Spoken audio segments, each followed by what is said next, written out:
பரிசுத்த நாமத்திற்கு மகிமை உண்டாவதாக. இந்த அருமையான தருணத்தில் கிறிஸ்து நாமத்தினாலே உங்களை சந்திப்பதில் மிகுந்த மகிழ்ச்சியினால் ஒரு காரியத்தை குறித்து தியானிக்க போகிறோம்.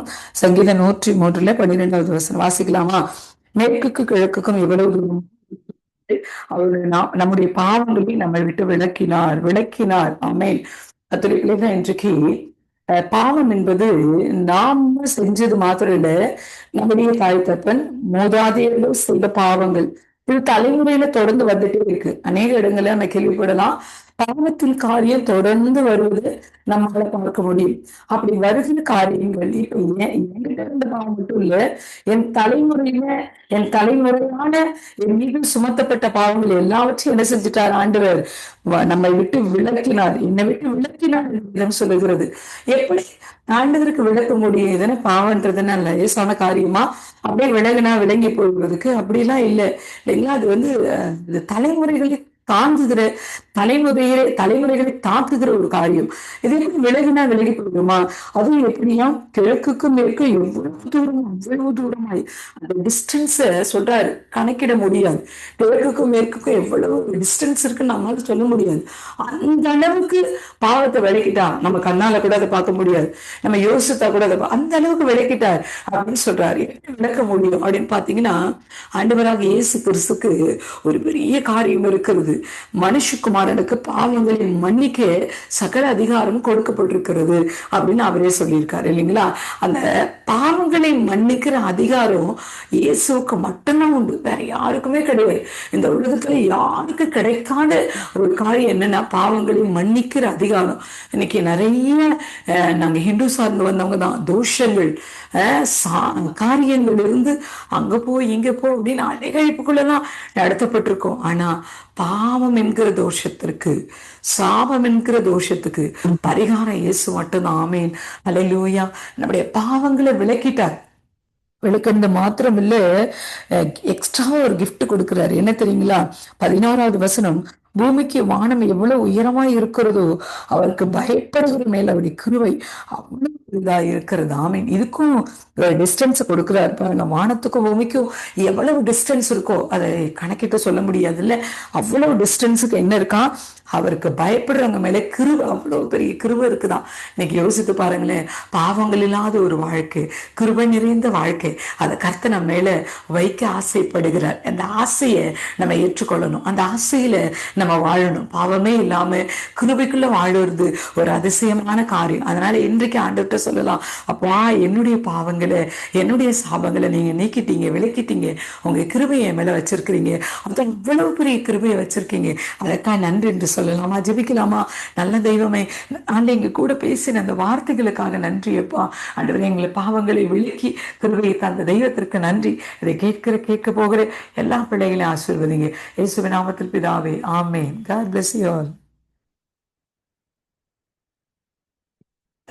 கிறிஸ்துவில் பிரியமானவர்களே, இந்த நாளுக்கென்று தேவன் நமக்கு ஜீவ வார்த்தை எரேமியாவின் புஸ்தகம் 1வது அதிகாரம் 12வது வசனம். அப்பொழுது கர்த்தர் என் வார்த்தையை தீவிரமாய் நிறைவேற்றுவேன் என்றார்.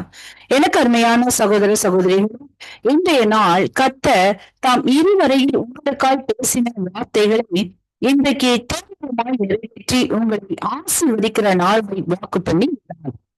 இன்றைய நாளிலும் அநேகர் பல ஆண்டுகளாய், மாதங்களாய், நாட்களாய் கர்த்தரிடத்தில் கண்ணீரோடு பல சூழ்நிலைகளை முன்னிட்டு நிந்தை, அவமானம், மனக்காயங்கள், வியாதியின் வேதனை இப்படியாய் முறையிட்டும் கர்த்தரின் வார்த்தையை விசுவாசித்து இந்நாள் வரையில் நம்பிக்கை வைத்து காத்திருப்பவர்கள் இன்றோடு முடிவடைகிறது. அவர் தாம் சொன்ன வார்த்தையை தீவிரமாய் நிறைவேற்றும்படி இன்றைக்கு புறப்பட்டு வருகிறார். அவரின் வார்த்தையானது அது அது கர்த்தர் விரும்புகிறதை செய்து அதை அனுப்பின காரியமாக்கும்படி உழைக்க செய்வார். ஆகையால் இன்றைக்கு நீண்ட நாள் எதிர்பார்த்திருக்கிற காரியங்கள் நிறைவேற்ற நாளையும், சுகம், சமாதானம், நன்மை, ஆசீர்வாதம் சுதந்திரிக்கும் நாளையும் இன்றைய நாளை ஆசீர்வதிக்கிறார். இன்றைக்கும் கர்த்தர் தம் வார்த்தையை தீவிரமாய் நிறைவேற்றி வெற்றியை தருகிறதை குறித்து தியானிப்போம். முதலாவதாக வெற்றியை தருகிறார். நியாயாதிபதிகளின் புஸ்தகம் 4வது அதிகாரத்தை நாம் வாசிக்கையில் அங்கே சிசரா என்ற பேருள்ள சேனாதிபதியானவன் இஸ்ரவேல் ஜனங்களை கூர்மையாய் 2 ஆண்டுகள் ஒடுக்கினான் என்றும் ஜனங்கள் தாங்கள் ஒடுக்கப்படுகிற வேதனைகளை தாங்க முடியாமல் கர்த்தருடைய சமூகத்தை, அதாவது தீர்க்கதரிசியை தேடி போகவும் கர்த்தர் தீர்க்கதரிசியோடு பேசுகிறார். பாவத்தை வரவழைத்து நப்தலி செபுலோன் புத்திரரை கூட்டிக் கொண்டு கடவாய் அங்கே சிசராவை ஒப்புக் கொடுப்பேன் என்று பாதை காட்டுகிறதை வாசிக்கின்றோம். இங்கு நப்தலி செபுலோன் என்னும் 2 கோத்திரங்களை பார்க்கின்றோம். செபுலோன் சந்தோஷம் என்ற பொருளுக்கு அடையாளமும், நப்தலி திருப்தி என்ற பொருளுக்கு அடையாளமும் ஆகிறது. நிச்சயமான வெற்றியை இஸ்ரவேலர்கள் பெற்றுக்கொள்ளும் என்பதற்கு அடையாளமாகவும், சந்தோஷத்தோடும் திருப்தியோடும் ஒடுக்கினவர்களை அடையாளப்படுத்துகின்றார். இன்றைக்கும் உங்களின் அநேக பல சூழ்நிலைகளை கடந்து போய் கொண்டும் அவைகளிலிருந்து மீண்டும் வெளியே வர முடியாமல் இருப்பீர்கள். இன்றைக்கு கர்த்தர் உங்களின் சூழ்நிலைகளை மேற்கொள்வதற்கு பாதைகளை திறந்திருக்கிறார், சென்று ஆசீர்வதிக்கிறார். 2வதாக மேற்கொண்ட பலத்தை தருகிறார். நியாயாதிபதிகளின் புஸ்தகம் 4வது அதிகாரத்தை நாம் வாசிக்கையில் அங்கே சிசராவின் சேனையை குறித்து 13வது வசனத்தில் பார்க்கின்றோம். 2 ரதங்களையும் தன்னோடு இருக்கிற எல்லா ஜனங்களையும் வீரர்களையும் உடையவனாய் யுத்தத்திற்கு தயாராக இருந்தான் என்றும் பார்க்கின்றோம். கர்த்தர் பாராக்கிடம் சிசராவை உன் கையில் ஒப்புக் கொடுக்கும் நாள் எதுவே என்று தம் வார்த்தையில் உறுதி செய்கிறார். அதன்படி பாராக் சிசராவையும் எல்லா ரதங்களையும் சேனைகளையும் பட்டய கருக்கினால் கலங்கடித்து சிசராவை கால்நடையாய் ஓடி போகச் செய்கிறார். கர்த்தர் தம் வார்த்தையை அன்றைய தினமே தீவிரமாய் நடப்பித்து ஜெயம் பெறுவதற்கான பலத்தை தந்தார் என்று வாசித்தருகின்றோம். இன்றைக்கு உங்களின் வாழ்க்கையிலும் சிசராவை சத்ரு வியாதிகளை, பயத்தை, பற்றாக்குறைகளை, தடைகளை கொடுத்து சேனையாய் எழும்பி நின்று உங்களை கலங்கடிக்க பண்ணுகிறவனை இன்றைக்கு கர்த்தர் உங்கள் கையில் ஒப்புக் கொடுக்கிற நாளை ஆயத்தப்படுத்தி உள்ளார். சிறுமைப்படுத்தினதோ, சிறைப்படுத்தினதோ, வேதனை அளித்ததோ, கசப்பான அனுபவத்திற்குள் அழைத்து சென்றதோ, அவைகளை சத்துருவின் அதிகாரங்களை ஆளுநர்களை கர்த்தர் இன்றைக்கு நீங்கள் மேற்கொண்டு செய்கிற பலனை கொடுக்கிறார். 3வதாக எதிரான பகையை உடைக்கிறார். நியாயாதிபதிகளின் புஸ்தகம் 4வது அதிகாரத்தை நாம் வாசிக்கையில் அங்கே சிசராவை ஒரு ஸ்திரீயின் கையில் ஒப்புக் கொடுப்பார் என்று கர்த்தர் தெபோராளுடன் பேசுகிறதை வாசிக்கின்றோம். அதன்படி 17வது வசனத்தில் சிசரா ஏபேரின் மனைவியாகிய யாழினுடைய கூடாரத்துக்கு ஓடினார். அப்பொழுது அவள் கூடார ஆணியை எடுத்து சுத்தியலினால் சிசராவின் மண்டையை உடைத்தாள் என்று பார்க்கின்றோம்.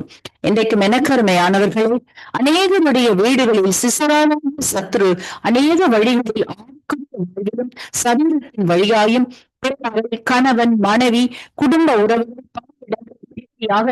சமாதானத்தை குலைத்து போடுகிறதையும் அதிலிருந்து மீள முடியாமல் தினம் கொண்டிருக்கிறதான உங்களுக்காய் கர்த்தர் இன்றைக்கு தீவிரமாக தம் வார்த்தையை அனுப்புகிறார். உன் அலங்கத்துக்குள்ளே சமாதானம், உன் பிள்ளைக்குள்ளே சுகம் என்ற கர்த்தரின் வார்த்தையை இன்றைக்கு தீவிரமாக ஆசீர்வதிக்கிறார். வார்த்தை விசுவாசிங்கள், ஆசீர்வதிக்கப்படுவீர்கள். இன்றைக்கும் இந்த வார்த்தைகளை கேட்டுக்கொண்டிருக்கிற யாரையும் சாபத்தை அறியாது ஏற்றுக்கொள்ளாது இருக்கிறார்கள் காட்டுவார், நடத்தி சென்று ஆசீர்வதிப்பார். இந்த வார்த்தைகள் மூலமாக கர்த்தர் இன்று உங்களை ஆசீர்வதிப்பார்.